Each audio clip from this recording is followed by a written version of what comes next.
दोस्तों इस वीडियो में हम कतर के बारे में कुछ लेटेस्ट अपडेट आप लोगों के साथ में शेयर करने वाले हैं।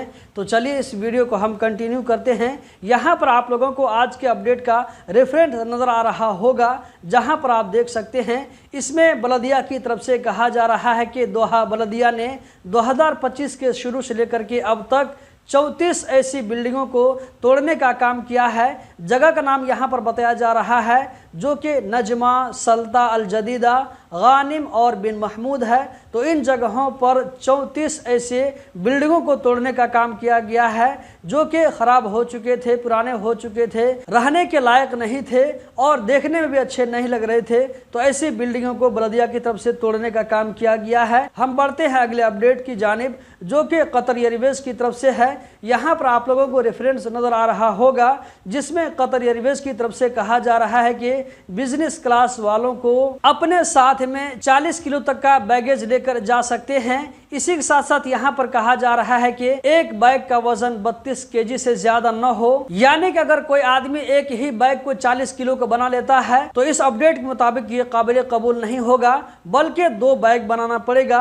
हम बढ़ते हैं अगले अपडेट की जानिब। यहाँ पर आप लोगों को अगला अपडेट नजर आ रहा होगा जो कि MOI कतर की तरफ से है, जिसमें कहा जा रहा है कि ट्रैफिक में पुलिस वालों को, इसी तरह सिविल डिफेंस वालों को, इसी तरह एम्बुलेंस की गाड़ी को, इन 3 तरह की गाड़ियों को आगे बढ़ने के लिए, आगे निकलने के लिए जगह दिया जाना चाहिए। ये एक सजेशन है जो कि MOI कतर की तरफ से कतर में रहने वाले आम लोगों को दिया गया है। हम बढ़ते हैं अगले अपडेट की जानिब जो कि लुसेल ट्राम के बारे में है।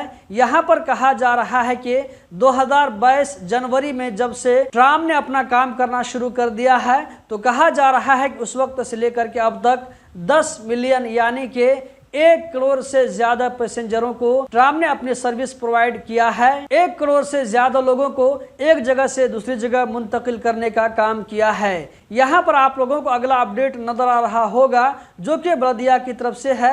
बलदिया की तरफ से कहा जा रहा है कि दोहा और सलाल में 2 होटलों को 5-5 दिन तक के लिए बंद करने का काम किया गया है। यहाँ पर कहा जा रहा है कि जो भी खाना दिया जाता था आम लोगों को, वो खाना हेल्थ के लिए ठीक नहीं था, इससे बीमार पड़ सकते थे, बलदिया के टर्म और कंडीशन को वायलेट कर रहे थे। इसी के साथ साथ हम बढ़ते हैं अगले अपडेट की जानिब जो कि कतर में मिनिस्ट्री ऑफ औकाफ की तरफ से है।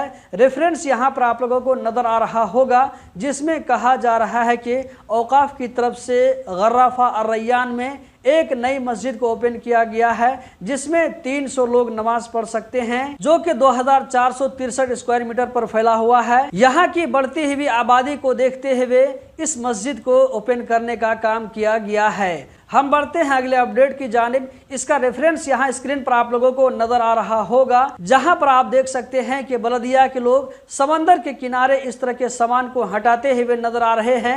मछली पकड़ने वाले जब जाते हैं इस तरह के सामान को लेकर के तो इनमें से जो सामान खराब हो जाता है तो वो लोग क्या करते हैं कि इस तरह के सामान को, जाल को, पिंजरा नुमा जो जाल बना हुआ है, इन चीजों को समंदर ही में छोड़ देते हैं। तो बलदिया की तरफ से कभी कभी कैंपेन चलाया जाता है और इस तरह के सामान को बाहर निकाला जाता है, समंदर के किनारे साफ किया जाता है ताकि मछलियों को कोई दिक्कत और प्रॉब्लम न हो। कभी कभी ये देखा जाता है कि मछली इस तरह जो है पिंजरा में आकर के फंस जाती है और मर जाती है। दोस्तों इस वीडियो में इतना ही।